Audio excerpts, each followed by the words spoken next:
Welcome everyone to the episode of the Definitive Crusade. I'm your host, Johnny the Machine Hughes, and joining me this week from across the rather large pond, we have Matthew and we have Freya. Hi. Hey. Welcome one and all. How are you both doing? We're doing well, Johnny. Doing well. You missed a chance there. I'll ask you again. Matthew, how are you doing? Are you tickety-boo? Oh, I'm tickety. That's right. I already forgot. what it was. Oh my Dang God. It. I'm sorry. Oh my So God. a little bit of context. Right before we started the podcast, I asked how Johnny was doing, and he goes, "I'm tickety boo," and I was like, what does that mean? And then he told me what it meant, and I was like, I'm gonna steal it. I'm gonna use it, and I already forgot it. Epic fail. It was a fail on my end. I'll just leave. See you guys. Bye. All right. Okay. So before we get into the books, for those who've kept an eye on Twitterverse over the last few days, you'll know that we lost a comic book veteran. Neil Adams has sadly passed away this week at the age of 80. For those that aren't aware, Neil Adams, pivotal in DC history with the team up of Green Lantern and Green Arrow on a social mission before taking on old Batman himself with Denny O'Neil and bringing back the Dark Knight detective from the happy-go-lucky 60s Kapow whiz that we had. Your thoughts on Neil Adams, Freya? Are you a Neil Adams fan? Just like everyone else, yeah. There's some that I like and there's some that I don't. Cool. But yeah. Fair enough. Matthew, yourself? He will be missed. But I'm kind of the same opinion as Freya. So that's fine. Cool. Excellent. So there you go. Check that out. Yeah, I like that one. That one was one of the good ones. This is Batman 244, part of the introduction of Ra's al Ghul. The scene is massive. It's been used in Batman the Animated Series in a two-parter, which highlighted the whole story. So Neil Adams, I think, a round of applause for all his work. Thank you very much.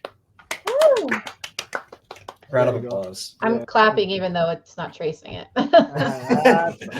Your hands are moving like the Flash. That's exactly what it is. Yeah. Exactly. All right. Okay. So we have 3 hosts, 4 books. We're going to start off with Tracy's book, who isn't here. So Tracy, thanks for making us read this. Yay! And after I was nice. I was going to pick the books for people, and I said, no, I can't be that cruel. And then this happened. Oh, my God. I knew Tracy was going to pick this, though. Yeah. Your book was a surprise. All right, so this is Swamp Thing number 12 of 16, which seems an odd number for a series, but hey-ho. Written by Ram V. Art by Mike Perkins. Colors by Mike Spicer. Letters by Aditya Bidikar. Before the show, we had a quick chat about books, and Matthew said this wasn't a bad read. So, Matthew, would you like to elaborate on that for me, please? I was actually kind of invested to it. I haven't read any of the other books, and if I had, it's been a while since we've read them. So I don't really know the story, but it did kind of enthrall me into it as I was reading. I definitely love the artwork. It's the dark style. I don't know who this character is, and so I was very confused at first because when I was first reading through it, I was like, what are we doing with zombies in Swamp Thing? I think he's Decay. I think his name is Decay. Is that right? I don't know the Swamp Thing guys very much. I think if from what I took from reading this book, other than having a headache, I think the guy in question, is he not the industrialist or something? Is that not what he's saying there? Or is that just what he's saying? I think he's like in charge of some kind of industry. Like I said, I haven't read the other book, so I don't really know the whole story.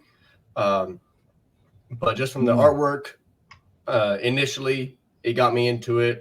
Whoever this Harper Pilgrim is apparently who this guy was, because apparently he has Harper's chest inside, or Harper's heart inside of his chest.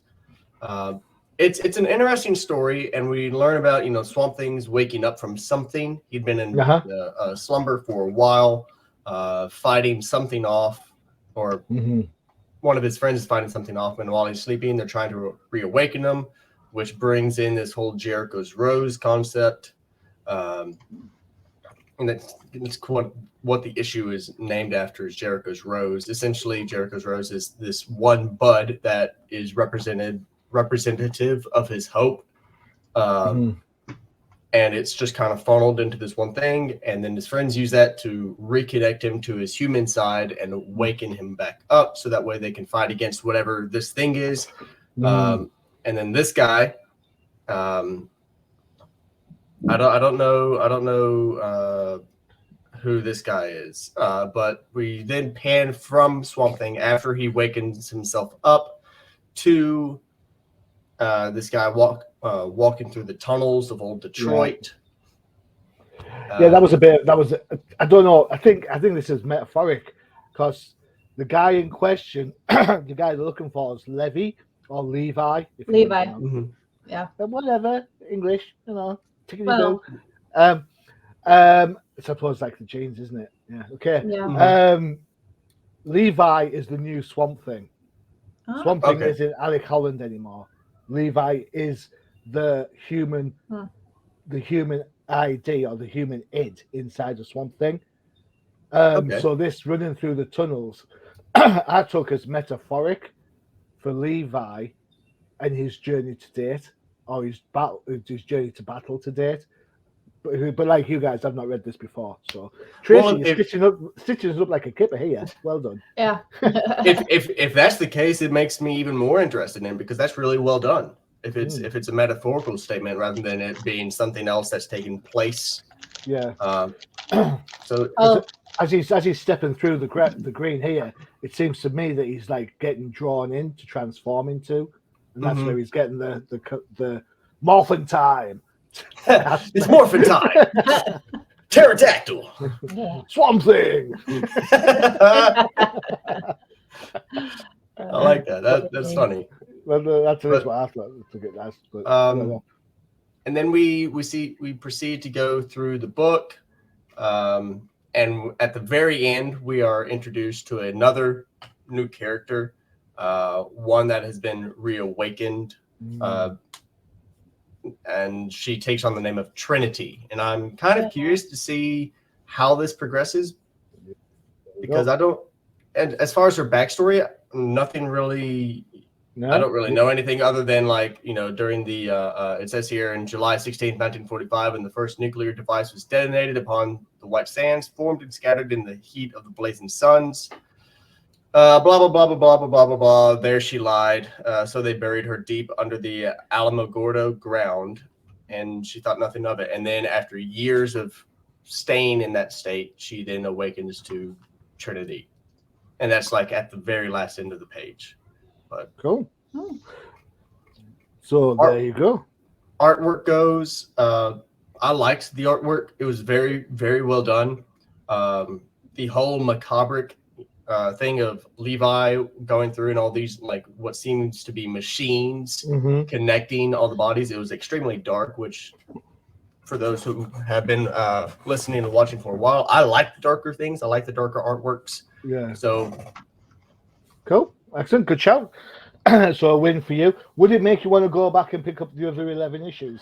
I'm curious. I am curious. Maybe not the other 11, but definitely just one or two to try to figure out exactly what's going on and then proceed from there. Wait for the trade. That's what I would do. Wait for the trade. Freya, you sometimes like a little bit of vertigo and such things. How's this? Does this float your boat? Yes, it does. I like it. The story is interesting. But like I said, I'm not all that familiar with Swamp Thing, because I don't usually read Swamp Thing. But I do like the art style. It is dark and gritty, and I like that. And I like the representation of Chicago, because if you've ever been there, it's like there. Yeah, I liked it. The story's interesting. I would probably enjoy it more if I knew who all these people were. So I might go back and read them, and if I enjoy the full story, I'll buy it. But because I don't buy books until like their stories are done, and then I'll buy it because I don't want to have like the first issue of something and then have them ruin it. So yeah, it's very interesting. I think it's a should read. If the art style bothers you, then yeah, I would just you can, because it is very different, I guess. Yeah, that's a shout. Well, for those that have been following Ram V's move from Vault Comics into DC proper, you'll know that Ram V's worked on Justice League Dark, had a heavy hand to play in the Swamp Thing on over there, had a Swamp Thing special out a couple of years back. So there's an affinity between Ram V and this character. So it's good to see that that's progressing. It's good to see that Swamp Thing's taken a more active role, even if it is in the Vertigo world that doesn't exist anymore. But you know, Swamp Thing is a character that needs to be in the DC universe. Maybe doesn't need to be on a superhero team. No, but he needs to be around. I like how Ram V minds the relationship between the characters, especially the female character hugging him here and so on. Reminds me so much of the Abby Alec relationship from early doors. So I quite like that. The artwork is great. I'm with you on this one. Has a very Michael Netzer feel. If you want to check Michael Netzer out, you need to look at some of the Batman stuff he did, as well as a Huntress miniseries before she got a regular. But the thing that really sells it for me is the colors. The colors are fantastic. They're beautiful. You've got the darkness of the machinery and the purple shades coloring the whole page. Then you get the green, and it's luscious. It's a definite. It's a visual juxtaposition against the environment and industry, if you want to look at it that way. With that said, I like to be entertained by comics. I know the environment's in a bad shape. I don't need to read about it in a comic book. But that's just kind of Swamp Thing's thing, though. So, I'll give you that. But there's ways of doing it without sort of like I get you. being preachy about it, because it's like in my head I was writing my notes earlier. I was like, you're writing about something for an industry that has felled thousands of trees to produce product that I'm buying. So therefore, you're dissing me for buying your product. Well, here's the thing about stuff like that. They're usually hypocrites. Yeah. Like celebrities flying around on their private jets screaming climate change, but they're not going to turn the lights off in their multi-million-dollar mansions. Oh no, they want us peasants to live without electricity and, cars. And don't get me started on freaking electric cars, because God, those things are so bad. It They're ends so up bad taking for up the environment. They use more gasoline and more fuel than a regular car would. Yeah, and you know how they get the lithium batteries? They strip mine. They strip mine to get that crap. And then, the batteries can't even, they only last for like, 15, 20 years, and they have to get a new one. But then they can't throw them. Where are they going to go? They have to throw them in like a biohazard waste area because they're lithium. And then, plus those cars are freaking ridiculously expensive. And then, those stupid windmills.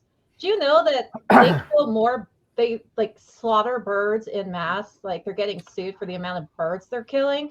And when they break down, they can't get rid. Do you know what they do with the propellers? They bury them, and those don't decompose. So they just bury that crap in the ground. So sorry, these people are a bunch of, not all, but a large majority of them are a bunch of hypocrites. Sorry. Yes. Okay. Onward. And I'm so glad I mentioned the environment. Insert rant here. You know what you were doing, Johnny. What got me? What surprised me, Freya, not the rant, because I love a good Freya rant as much as the next person. I'm amazed you didn't pick it up yourself and say it. But never mind. Hey ho. I'm glad I was here to poke the bear, as it were. Don't worry, wait for my book. I was going to rant on that. So. Oh, there's a reason I picked it. Well, I'm going to go first on your book on that one, I think, but it's short and sweet. Right, next up we have Matthew's pick, I believe. Was this you, Matthew? That we do. Yep. You do. Detective Comics 1059. Woo! Woohoo! Let me bring This it is up. this is the normally Josh is the one that picks up the detective comics, so this is my first one. All right, so let me give it the old heave-ho. So this is written by Mariko Tamiki and Nadia Shamas, art by Ivan Reese, inks by Danny Miko, colors by Brad Anderson. I'll say this about the inks and the colors, you can tell it's these guys. There's a level of quality in this book that is just outstanding from a production point of view. Throw in the backup story with Gotham Girl, you've written by Senna Grace, art by David Lapham, colors by Trish Mulvihill, and letters by Rob Lee. Matthew, take it away. Stick to the Detective Comics bit first, please. As you said, there's a special amount of quality to be expected from these people listed, and you can definitely see it. It's very incredibly well done. The very first shot that we see with the sunrise over Gotham, beautiful shot. Almost immediately ruined by this really gross mustache, but you know, that's just my personal opinion.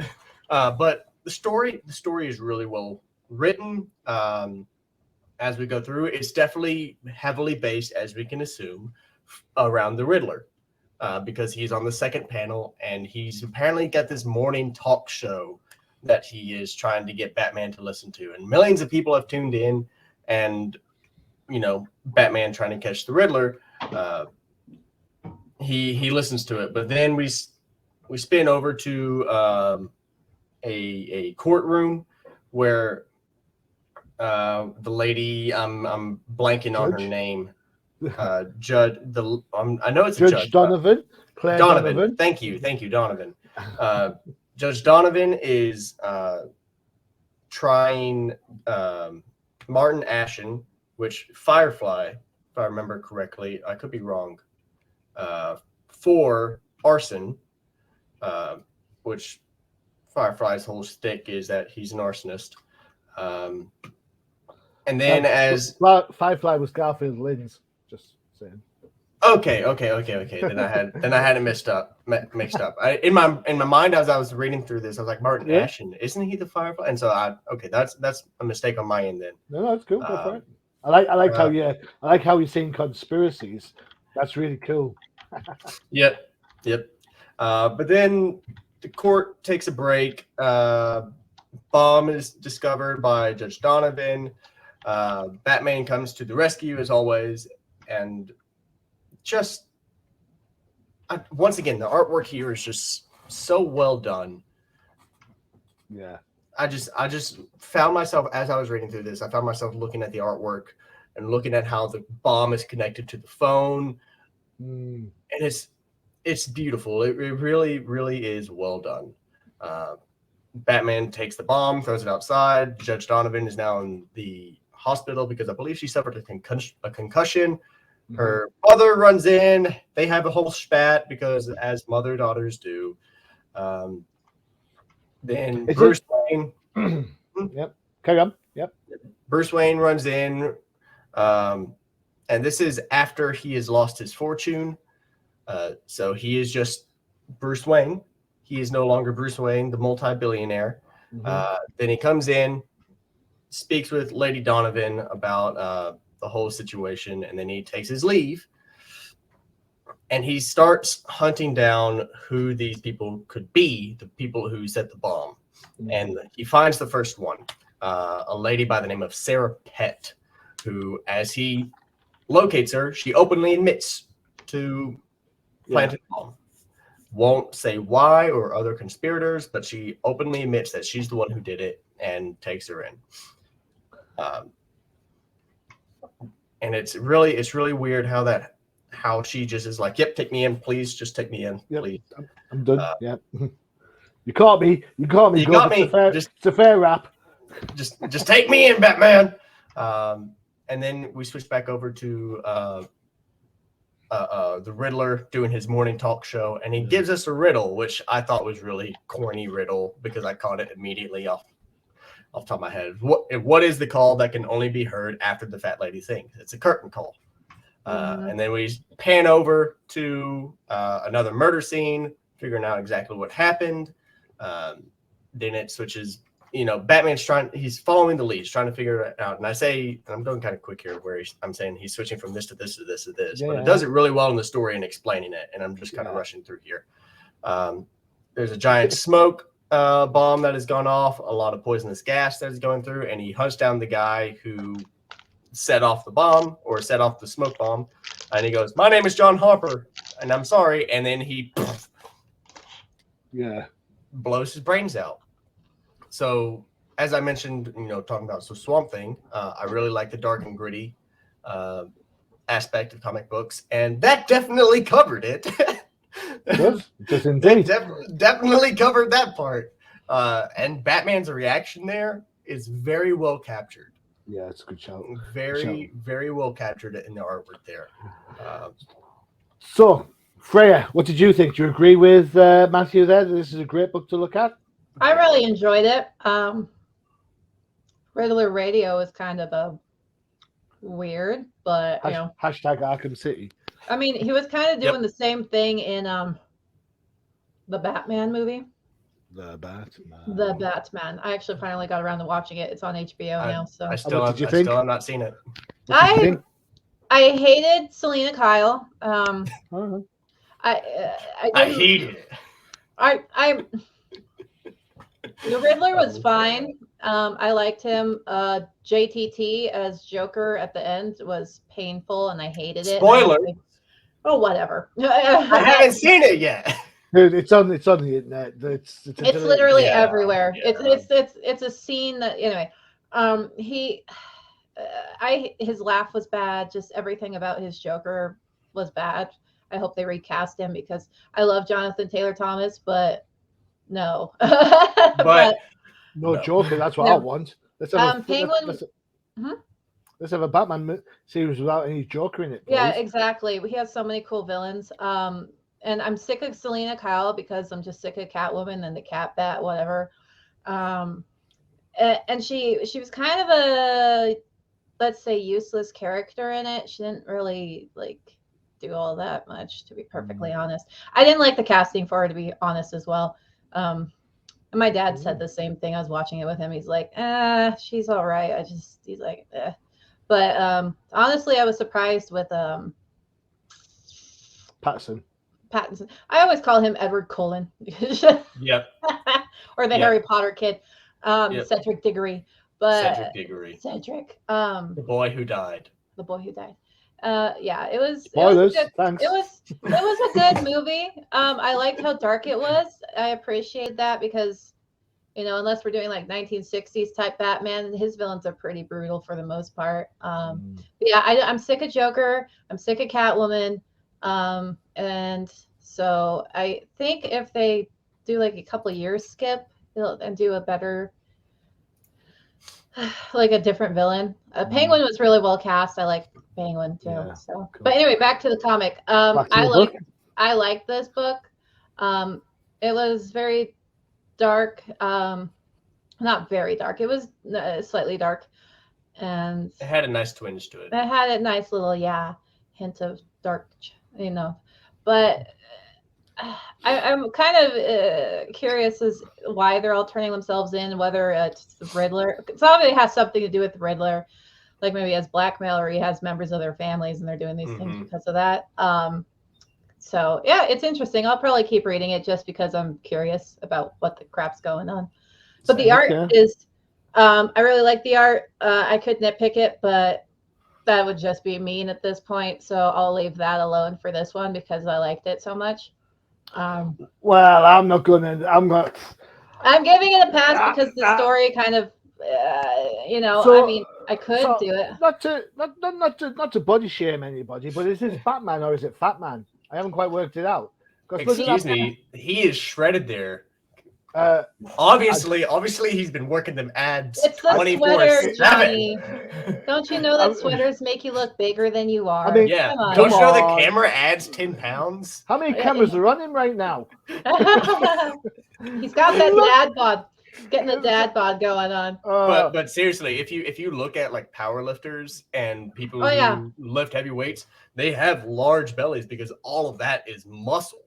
They look fat, but it's pure muscle. Yeah, gotta ignore Hollywood because they starve them and make them look too skinny, and it's just like Robert Pattinson in the movie. I did not like him having his shirt off at all. I'm like, dude, you are way too skinny, and they're making you like be skinny to find those muscles in there. Yeah. K-pop does that too. Anyway, not body shaming. I'm just saying. I'd rather look at Jason Momoa. I'm not body shaming. I'm not body shaming either. But what I will say is that the waists on Batman in this book are a little bit wonky, to say the least. They are wonky donkey. And it just really distracts my eye when I see it. It really does annoy me a little bit, especially when the rest of the work looks so good. So that kind of threw me for a bit of a loop. It's just odd panels where it comes across. I mean, don't get me wrong, the whole imagery, I mean, coming through the window looks great. The shadow when look at that panel there. What's going on there? Can you really run like that? Can you really run? His body is twisted. Perspective's twisted. Here's a question for you. If you've been reading Detective Comics for a while, we know that Deb Donovan is the reporter on a newspaper or a website. So therefore, she's been a bit of a player in the last few issues. Do we like Deb Donovan's introduction into the Batman mythos? I'm a yes, by the way. Everyone's like, "Who's Deb Donovan?" Yeah, I'll give her time. I need more time. Okay, I need more time. Because right now I'm kind of like, nah. If she's supposed to be Judge Donovan's mom or mother, she looks good for her age. I'll give it that. She looks good if she's supposed to be her age, and if Lady Donovan's a judge, and I know it takes a lot of time to pass the bar, to go through school, to do the things to become a judge. So. Yep. So it's Gotham. It only takes like some money, I suppose. Oh, I didn't read that. So. All right. Also featured in this book, before we take a break, is a Gotham Girl backstory. It's ironic because you were mentioning about Gotham Girl last time around, Freya. And ta-da! There she is. She's in a mini side story because apparently they don't like her enough. Well, I didn't mind the story, to be fair. I quite enjoyed it. It has a nice little charm to it. The art's quite easygoing. It's kind of got that indie feel, which I liked. My only issue with the whole premise of Gotham Girl isn't she supposed to die? Is she supposed to, when she uses her powers, she gets closer to dying? Is that not the... Yeah. That's the stick, right?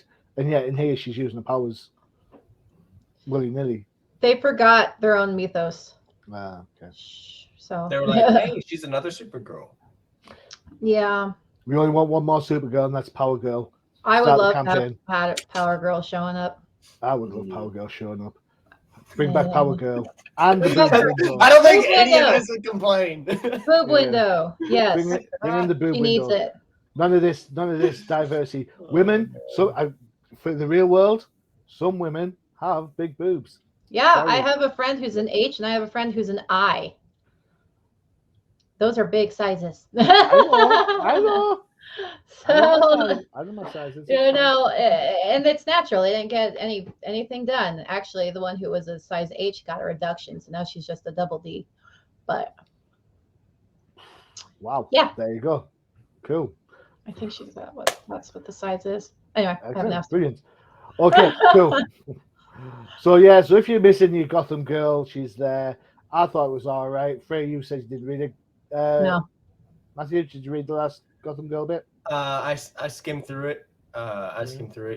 The change in the artwork just threw me off, and it made my brain like click to where I wasn't really that interested in it. Okay. But I did skim through it, and I got a basic concept of the story. The last panel threw me in for a loop. Yeah, that panel's a good panel. I will say, just a quick question for you before I take a break. Detective Comics is one of those books where you get a main story, then you get a backup story. Would you prefer just to have more pages of main story? Yes. Yep. Yeah, totally. And then all the side issues that they have, maybe actually expand a little bit more on them, because I know we've ran into a couple of side stories that were actually pretty good. Yeah. And Yeah. I feel like they deserve their own book. And they Well, the could Huntress probably one do that. actually, the Huntress one led into the main story, so that Yeah. was sense. And I suppose the kid in Arkham led into the Arkham Tower one. I didn't read it because it was awful. I didn't enjoy it at all. But isn't that. I mean, my take isn't that what Urban Legends the book's for? Yeah. I don't know. Maybe it's just me. I- All right. yeah. Whilst we get We're reset, not producers or Yeah. writers or anything, so we don't know how it works. We just giving our opinions. Yeah. Okay, just remember, yeah, there is that. Right, view from the cheap seats. That's us. We're throwing peanuts. Hey, do this. All right, so we get loaded up for the next books. Time for one of our fantastic adverts. Hey. I tell you what, I don't think we've had this one for a while. Here we go. There's a crisis What could it coming. be?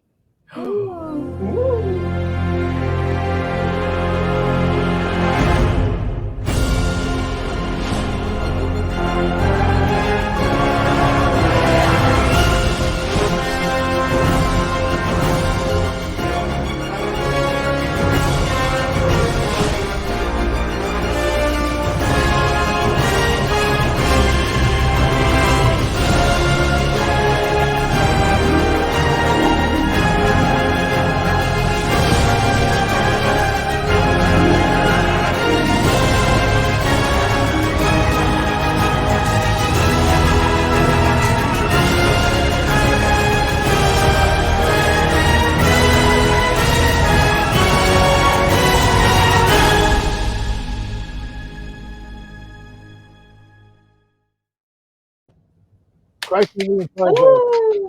Such a well- You can get Batman versus a turtle versus John Wick whilst eating staple marshmallow man. What more do you want? Yeah, what more? Right, so from the sublime to the ridiculous, we've got Freya's choice. Hey. Now, get comfy because there's some names on this. This is Trial of the Amazons, number 2 of 2. It took 2 issues just to get all the credits in. So here we go. Written by Becky Cloonan, Michael W. Conrad, Vita Ayala, Stephanie Williams, and Joelle Jones. Featuring art by Elena Casagrande, Laura Braga, Skylar Partridge, Adriana Melo, and Joelle Jones. Colours are by Romulo Fajardo Jr. and Joelle Jones. I'm guessing Joelle Jones is getting a shed load of money for this book. Letters are by Pat Rosseo, or Seao, depending on how you want to say it. I know I normally let the person who picked the book go first, so I'm sorry to break etiquette on this one. But Freya, for me, too many writers, too many artists. It hurts my eyes to look at it. It hurts my brain to try and read it. That's it. I'm done on that one. Thank you very much. Freya. He's like, that's my bit. You guys go. I'm done. I'm just the All host, right. right? Yeah. Okay. So, yeah. What he said. Well, let me go.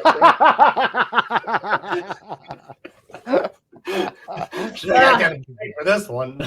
I'll join you. Oh man. Oh my gosh. Cheers. Okay. Get some water. Oh, I got some water. I'll be the healthy one here. Well, to be Yeah. fair, it's 8 p.m. my time. You know what I'm saying?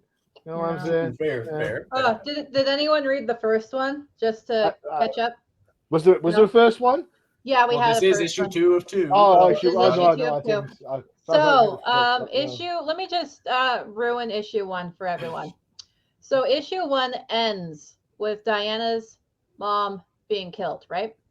And then it jumps, and then it jumps to this.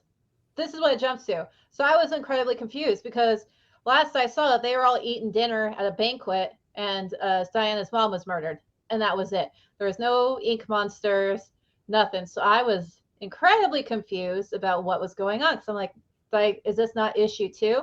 Did I miss something? What's going on? Why are there all of a sudden monsters? Why is everyone fighting? Because they were supposed to be having like a little fun, goblet of fire situation going on. But yeah, it just jumps to this. And I was like, what is it? And then let me put my angry face on. Okay. So, Hang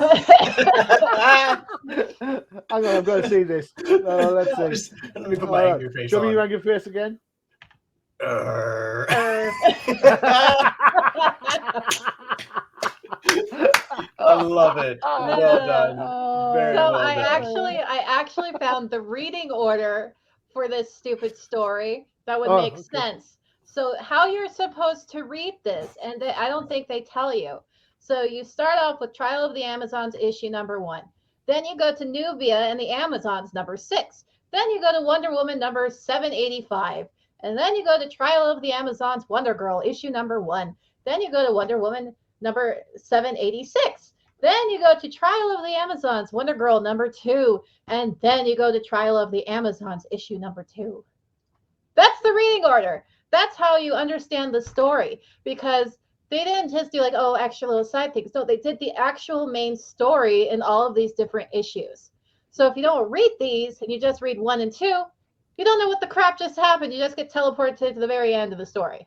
And that'll be why so many writers and artists are included, because because and so it's spread across so many different other stories and other books. Yeah, and it's absolute. I'm just going to call it. It's absolute trash, and it deserves to be burned in a fire.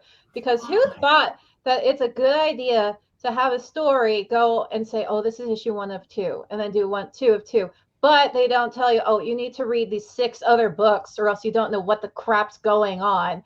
Because we're just going to teleport you to the final battle. It's like starting a video game, and then like you go to, chapter 1's done, and it transports you to chapter 2. But you're at the final boss for some reason. You don't know why. And they're like, oh, well, you actually have to download these 6 DLCs that you have to pay for in order to actually, play the game in order. It's bull crap. It's actual, just legit shit. And I think whoever just thought this was a good idea should be fired, because this is the dumbest crap. Like Dark Metals, it was, pain in the butt, because they're like, oh, go to this one. But you could at least get the main story and the main, books. This one, you can't even get that, because you have to go all these other stupid books to read. And it doesn't, like I said, it pisses me off. Don't say it's 1 of 2. It's not actually 1 of 2. It's 1 of like 7 books that you have to read. So why don't you guys just put them all on Trial of the Amazons and then just go to someone else's point of view? I'd be pretty fine with that if it's just all of a sudden we're going Yara's point of view. Also, they said, to know about these other tribes, you need to read the short stories that were hidden in these other issues. Like, what was it? Where does it say that? Like, if you want to see the prelude to it, you need to read Nebula and the Amazons 1 through 5, Wonder Woman 2021 annual backup strips, and Wonder Woman number 781 through 784, Wonder Girl 1 through 7, and Wonder Woman 1987 8 through 14, and then you'd have all the lead up to this story. It's absolute trash. So you have to buy like 10 other books. At least 20 or something. Yeah, you've got to be a Wonder Woman fan. Is basically what we're saying. If you're not, and that's we've discussed this since Future State. We like the new Wonder Woman, who got demoted. Yeah, Yara. Wonder Girl. Yeah, we like her. We think she's class. I didn't mind Hippolyta on the Justice League. I didn't mind her at all. Diana, I don't mind Diana, but when they start doing stuff like this, it just this book just. There's nothing in this book that makes me want to go and find out where the other books are. The art styles are too dramatically different. The writing hurts my head. I don't understand why there's so much stuff going on. And that's my fault because I didn't buy 20 books. No, I'm with you. I'm with you on this, Freya. So I'm not as much of a Wonder Woman fan as an Artemis fan. Yeah. So when they wonder why that is. So when they showed her on the cover, I was like, yes, she's back, baby. And then she didn't show up till halfway through the book. And I was like, yeah, because she's in prison for some reason, but you wouldn't know that unless you read the other 17 million books. Exactly. And I went because she's an outlaw. Yeah, but she's an outlaw, so she's in prison. I don't know when she came back. When did she come back to the island? In issue 1, she came back with one of the 3 tribes, and she was there to participate in this little Goblet of Fire thing.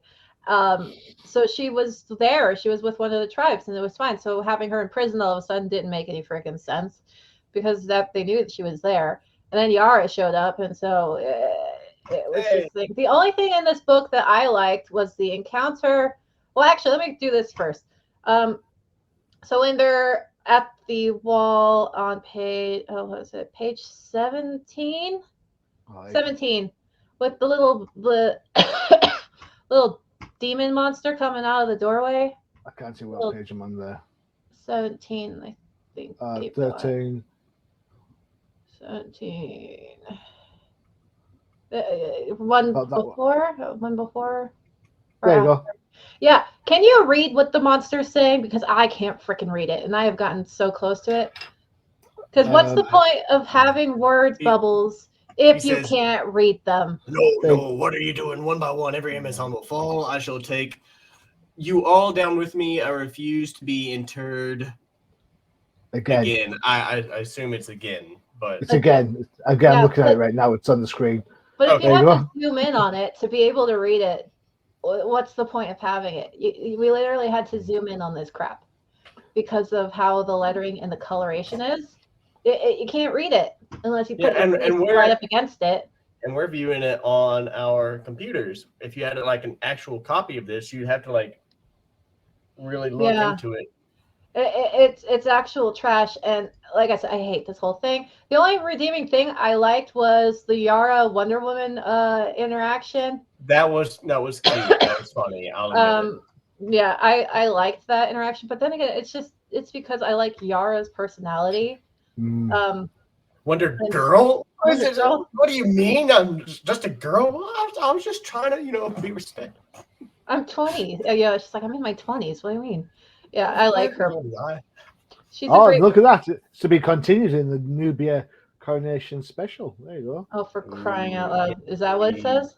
Yeah, so excited. Last page, 48-page one shot. Yeah. So excited. Yeah. Maybe we can see now. Maybe now we can see Artemis return to the Outlaws. Possibly, but yeah, this whole thing. Oh, it doesn't even stop there. After the trial, they have Coronation, Wonder Woman issue number 787, and Nubia, Queen of the Amazons, issue 1 of 4. Tell you what, to get all that, you've got to be a Wonder Woman fan. Definitely. Yeah, but it really deters, and this is what people are complaining about. This crap is what deters new readers. Yeah. This is why people don't get into comics as much, because they can't. They're like, okay, well, I like this story. Well, then you have to buy, this book and this book and this book and this book and this book. And they're like, okay, So, because if I was a new reader and liked Wonder Woman, then this is what was going on. I would be like, you know what, screw it. I'm just gonna go somewhere else. And that makes a really valid point, because this book's a prime example of this. You pick up a book because you just pick it up just on the off chance, think, wow, this is really cool. I really enjoy this. Or it's continued in somewhere else. So you then traipse across and get the other book. Well, the other book's written by somebody else completely with different style art. And you're like, oh, I don't like this at all. Yeah. So then you kind of, shoot yourself in the foot a little bit. Yeah, and they shouldn't say this is 1 of 2, because it's not 1 of 2. It's 1 of 7 or 45. I don't know, but because it's misleading. Because then people will be like me and just go to issue number 2, and then they don't know what the hell's going on. Yeah. And they're like, what is this? And then they feel, I would stop reading, like, screw this. This is stupid. Okay, cool. Matthew, do you have anything to add to this? I like that Yara was like, is this a Batman thing, like with the Robins? That's fair enough. That made me giggle. So I like Yara a lot. Yeah, we like Yara. We do like her a lot. All right then. So therefore, we are up to the final book. Yay. I'm not sure if I take that as a good thing or a bad thing, to be fair. People are applauding us at the end of the show. Yay. All right, so this is Justice League 75, Death of the Justice League, written by Joshua Williamson, art by Rafa Sandoval, inks by Georgie Tarragon, colors by Matt Hermes, and letters by Josh Reed. So this is my call. I called this book. So if you remember, if you've been reading your Flashpoint Beyond, Batman's in front of a big chalkboard, and on the chalkboard at the top in the middle it says something like 5G averted. All right. Now, for those of you who are aware, 5G was the publishing idea in which DC Comics would mothball all their existing characters, like Bruce Wayne, Diana, Themyscira, Kal-El, or Clark Kent, and replace them with new characters. Now, their whole overhaul has been such debunked, yet we all know that we've got Jace Fox kicking around in a Batman suit. We've got Yara as Wonder Woman. And of course, we've got John Kent as Superboy in the Superman book as well. So 5G in principle might be dead, but the ideas behind it are still prevalent. And this is the start of that. This is the death of the Justice League, the story that nobody wanted or cared about, because it's been done a gazillion times before, basically in 52. So with that, new 52. No, there's a. Are you jesting? Are you jesting? I'm jesting with you. I'm jesting with you. I'm pulling a leg, Johnny. All right. Okay. Are you having a jape, sir? I'm having a jape batches. A jest Right. even. All right, even. Cool. Piggly boo then, huh? A tickety All right. Okay, so style-wise, for what it is, I think it's pretty well done. You have to know what's going on in Infinite Frontier, or else you have no idea who some of these characters are. It does the House of Heroes, so you get Captain Carrot in there as well with the usual guys. Interesting, in the Justice League are a bunch of characters that we haven't seen for a while, but that's by the by. It is what it is. It's just a big fight issue setting up the next thing. The hero survives to warn the rest of the DC universe of the incoming dark crisis. Unlike the book we've just looked at, this one is pretty much as it is. It tells you where to go. Dark Crisis is the next mini event or a big event from DC. So you know you're going to get special issues from that down the line. It's going to be more easily found and located than the Wonder Woman stuff. But generally speaking, it is what it is. Some of the art looks really well. Some of the art doesn't look so well. I don't know.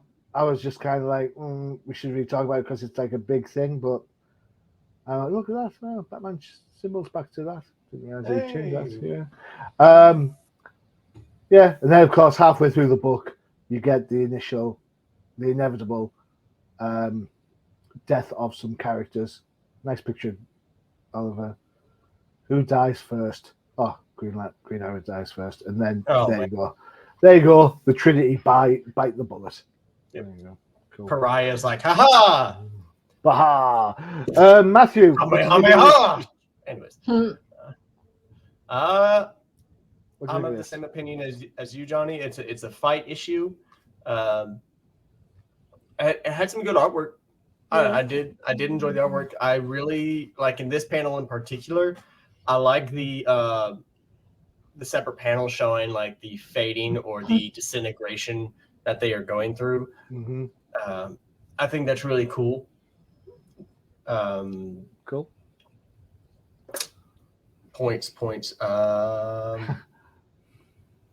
Shazam surviving is cool. Black Adam. Sorry. Sorry. He said Shazam, and so my brain was they all say Shazam. I know. My brain. I'm sorry. I'm not a true comics fan. I should just leave. Yeah, put.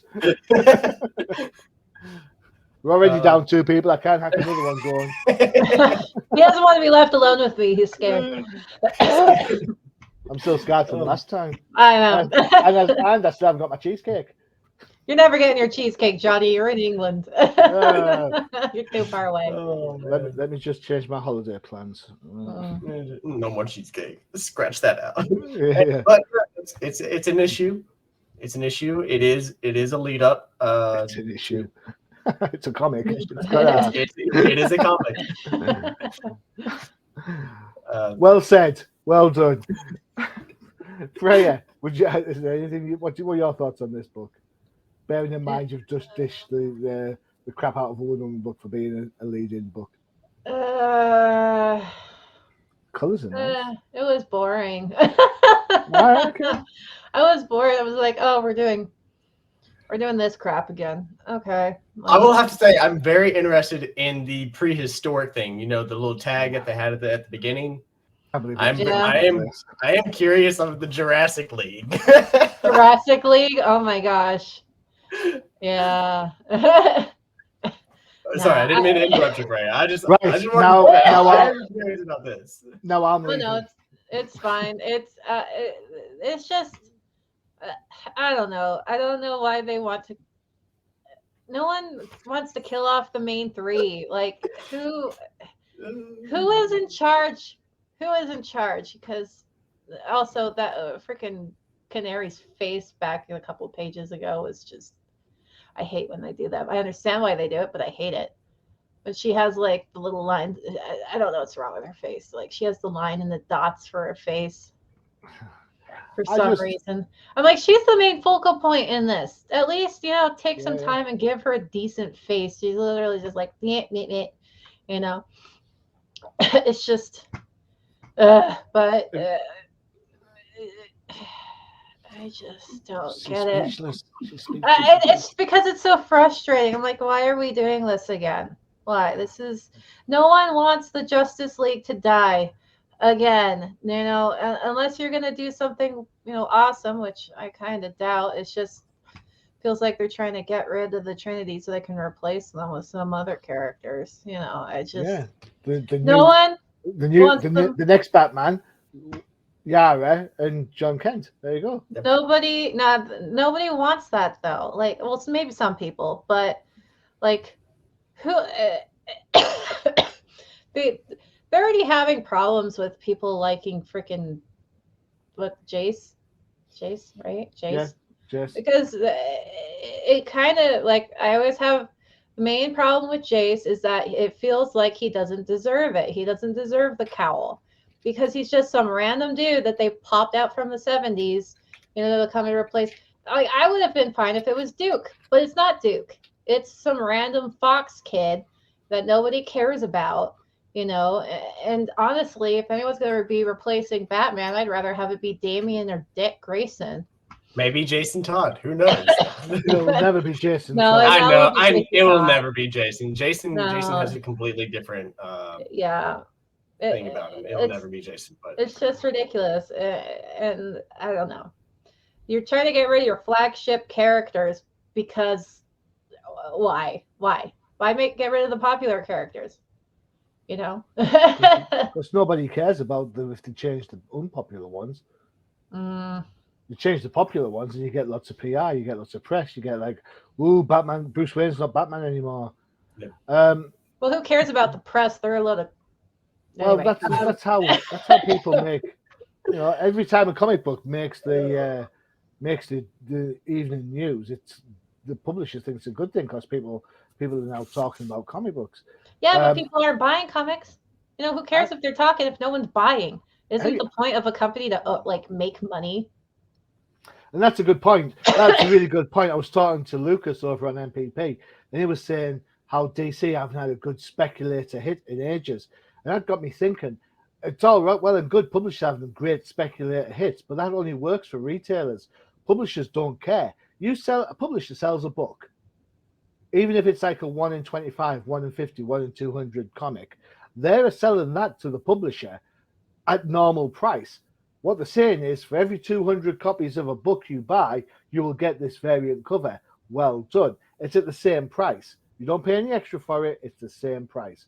The retailer then sells his normal 200 copies of whatever it is, Batman, for example, and then the 201st issue is the special variant, which you can jack up to $200 because, hey, I had to buy 200 books to get this, so I need to, regardless of the profit he's made on the first 200. So publishers don't make money on speculative deals. Retailers and comic book fans who sell books on make money on speculator deals. Yeah. So really, if a comic company is getting PR press, it's to drive people to go into the comic shop to buy the product. The Death of Superman, all they wanted to do was people go and buy the book. They didn't particularly care which version of the book they bought. Retailers did because they were selling, jacking up the prices on the one in the polybag with the black armband. You know? Yeah. So, but at this point, the death of whoever, it's Batman's died before.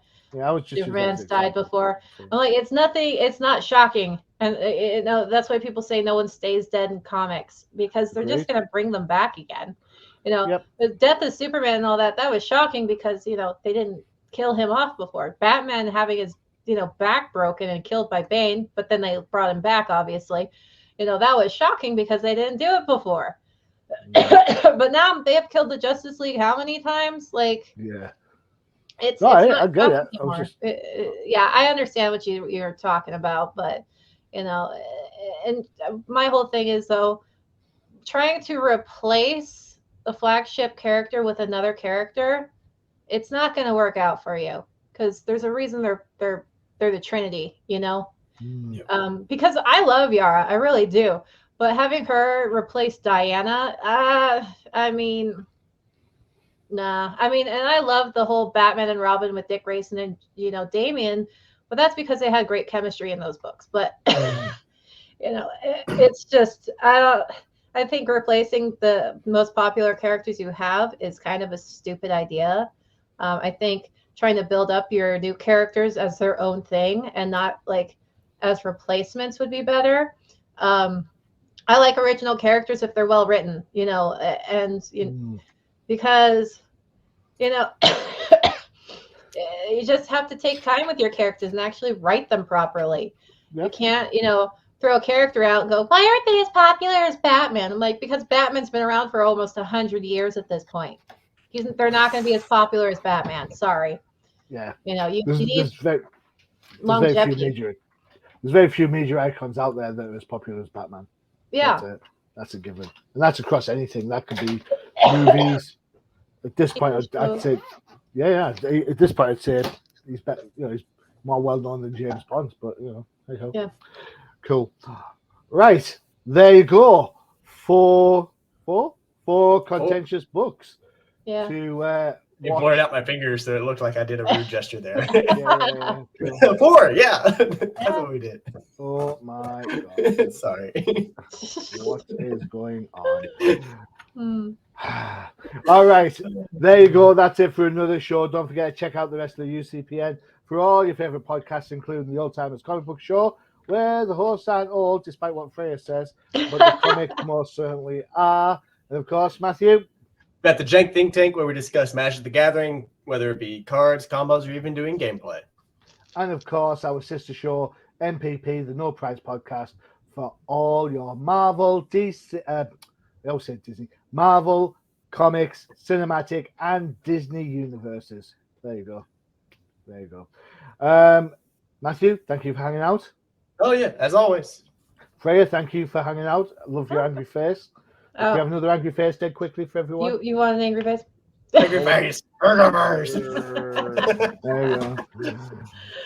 I've been your host, Johnny the Machine Hughes, and this is my natural face. Hey.